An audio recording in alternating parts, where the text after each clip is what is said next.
Bismillahirrahmanirrahim. Allah Subhanahu wa taala berfirman dalam Az-Zariyat ayat 55 yang artinya, dan tetaplah memberi peringatan karena sesungguhnya peringatan itu bermanfaat bagi orang-orang yang beriman. Karena itu, melalui channel ini kita mengajak hijrah bareng-bareng, hijrah rame-rame, hijrah sedoyo, hijrah semuanya, hijrah sadayana.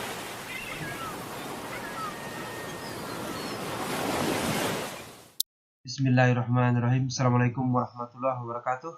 Ketemu lagi dalam kuliah umum singkat online, ya, yaitu psikologi sosial, khusus psikologi sosial Islami, topik kelapang dadaan. Baik, kita langsung saja. Psikologi sosial adalah kajian ilmiah yang berusaha memahami keadaan dan sebab-sebab terjadinya perilaku individu dalam situasi sosial. Sementara psikologi sosial Islami adalah kajian ilmiah yang berusaha memahami keadaan dan sebab-sebab individu dalam situasi sosial dengan menggunakan pandangan dunia Islam. Ya. Jadi ada perspektif Islam.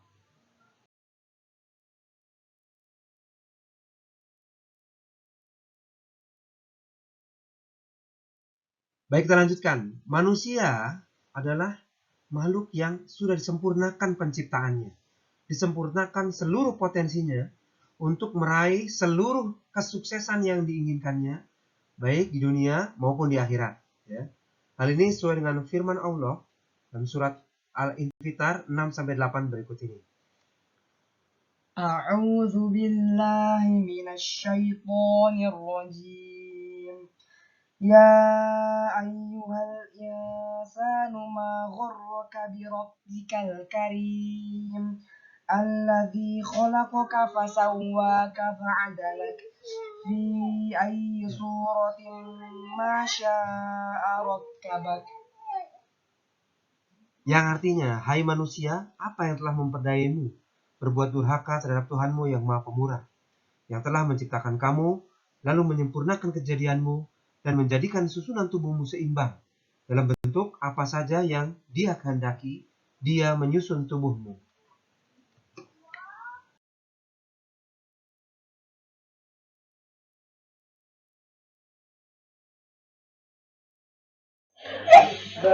Ya, kita lanjutkan. Setiap manusia diharapkan mengeluarkan seluruh potensi terbaiknya. Kenapa? Karena manusia ditakdirkan untuk menjadi pemimpin. Ya, seperti hadis dari Rasulullah SAW, riwayat Bukhari. Setiap diri kalian adalah pemimpin dan akan dimintai pertanggungjawabannya atas apa yang dipimpinnya. Seorang suami adalah pemimpin bagi keluarganya dan ia bertanggung jawab atasnya. Seorang istri adalah pemimpin dalam rumah suaminya dan bagi anak-anaknya. Ia bertanggung jawab atas mereka. Seorang pembantu adalah pemimpin bagi harta benda tuannya dan bertanggung jawab atasnya. Jadi setiap kalian adalah pemimpin dan bertanggung jawab atas apa yang dipimpinnya.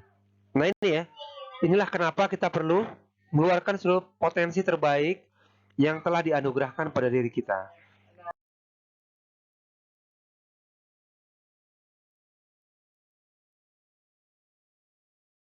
Ya, salah satu potensi terbaik manusia adalah manusia memiliki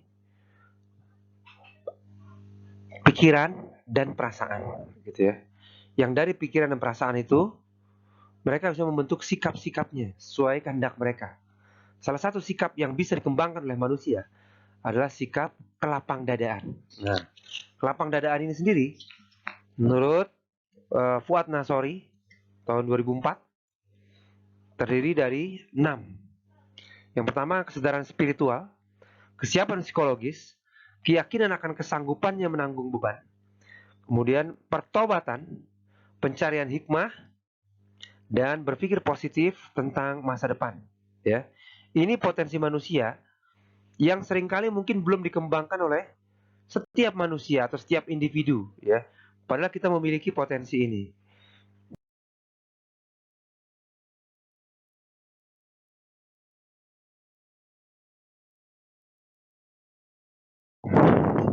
Ya baik, lapang dadaan secara teoritis, ya, merupakan suatu kondisi psikospiritual yang ditandai oleh kemampuan menerima berbagai kenyataan yang tidak menyenangkan dengan tenang dan terkendali. Ya.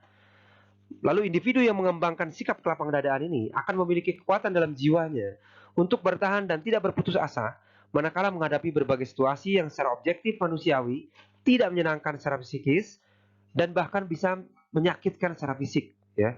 Tapi mereka tetap bisa menerimanya dengan tenang dan terkendali. Ini salah satu potensi yang dimiliki oleh manusia.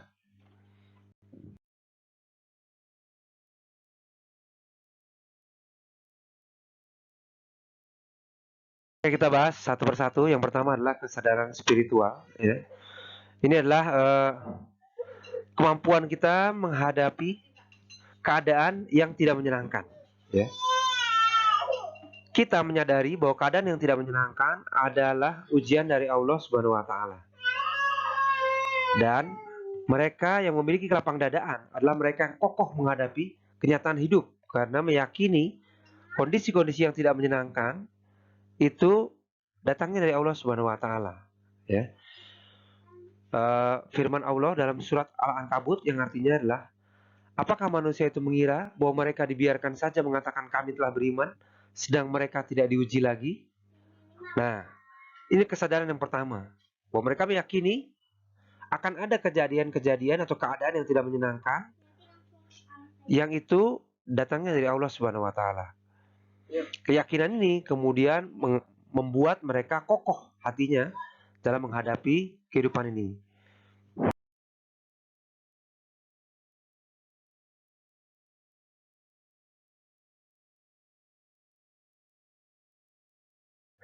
Yang kedua adalah kesiapan psikologis, yaitu kalau tadi bicaranya level kesadaran atau pemahaman kognitif, ya, kita masuk ke kesiapan, ya.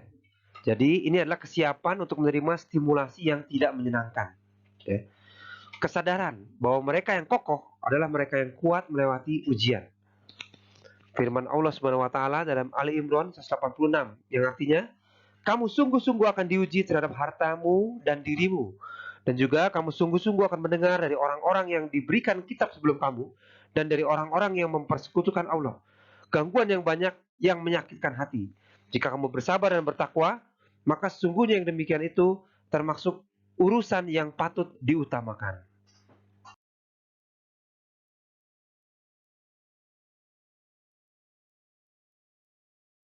Ya, kita masuk ke yang ketiga. Yang ketiga adalah keyakinan akan kesanggupan diri menanggung beban, ya.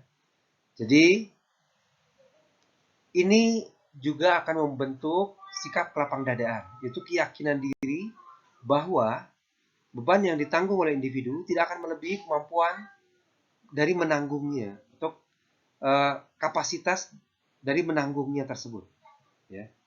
Terhadap ujian yang akan ditimpakan, mereka yakin bahwa telah tersedia kemampuan psikospiritual untuk menghadapinya, ya.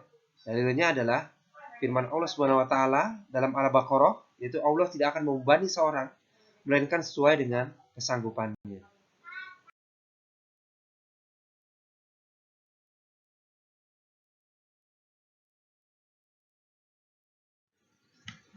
Baik, selanjutnya adalah pertobatan, ya. Itu intinya tobat pada Allah Subhanahu wa taala, menyadari bahwa kesulitan-kesulitannya adalah karena dosanya, ya, karena kesalahan-kesalahannya. Seringkali dari ujian yang terjadi adalah dari kesalahan manusia. Contohnya firman Allah dalam surat Shad ayat 24 yang artinya, dan Daud mengetahui kami mengujinya, maka ia meminta ampun kepada Tuhannya, lalu menyungkur sujud dan bertobat.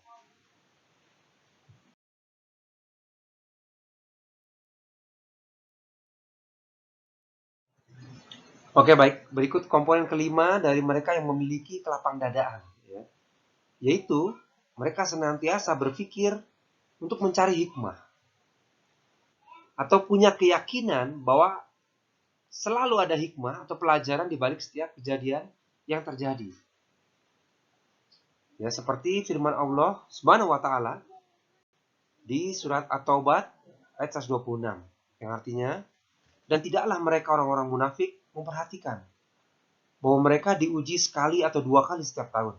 Kemudian mereka tidak juga bertobat dan tidak pula mengambil pelajaran. Baik, yang terakhir, nah ini ya, berpikir positif tentang masa depan. Yaitu keyakinan akan adanya perbaikan keadaan setelah berlangsungnya keadaan yang tidak menyenangkan.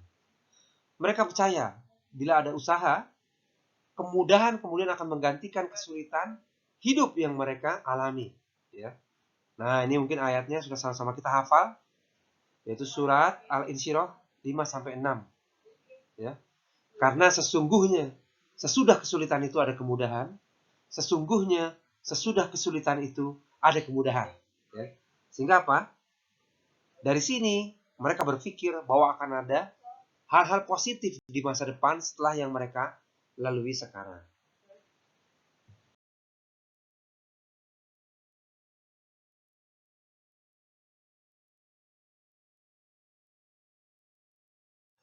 Oke, baik, sampailah kita pada materi terakhir, yaitu faktor yang mempengaruhi kelapang dadaan. Yang pertama, keimanan. Ya. Keimanan individu. Ya. Seorang yang memiliki iman yang kokoh dalam hatinya, percaya akan adanya takdir, ya, ketentuan baik atau ketentuan buruk yang telah ditetapkan oleh Allah Azza wa Jalla. Ya. Yang kedua adalah zikir. Menurut Subandi tahun 97, zikir menghasilkan adanya perasaan lapang atau terbebas dari beban yang menghimpit.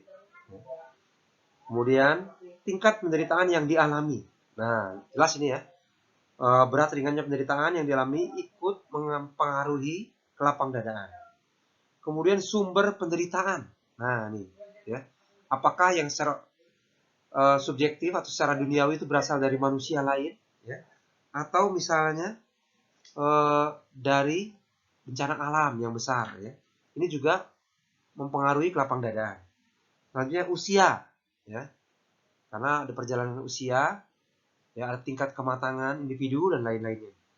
Kemudian lingkungan, ya. Apakah lingkungan tersebut orang-orang terdekatnya, ya, ekosistemnya adalah orang-orang yang terlatih atau orang-orang memiliki lapang dadaan yang tinggi, ini mempengaruhi, ya. Atau justru orang-orang yang menolak mencari kambing hitam, ya, menolak kenyataan dan segala macamnya. Ini mempengaruhi. Terakhir adalah pengalaman penderitaan sebelumnya. Ya, ya secara umum lah ya, ketika seorang masa lalunya banyak mengalami hal-hal penderitaan, ya, kemungkinan besar hal itu akan membuat dirinya lebih kokoh hari ininya. Hari ininya dia menjadi lebih kuat, menjadi lebih kokoh dari sebelumnya. Oke, mari setelah memahami ini ya, kita berpikir untuk mengembangkan sikap kelapang dadaan ini dalam diri kita, karena insya Allah itu akan memberikan dampak yang positif bagi psikologis kita. Terima kasih. Assalamualaikum warahmatullahi wabarakatuh.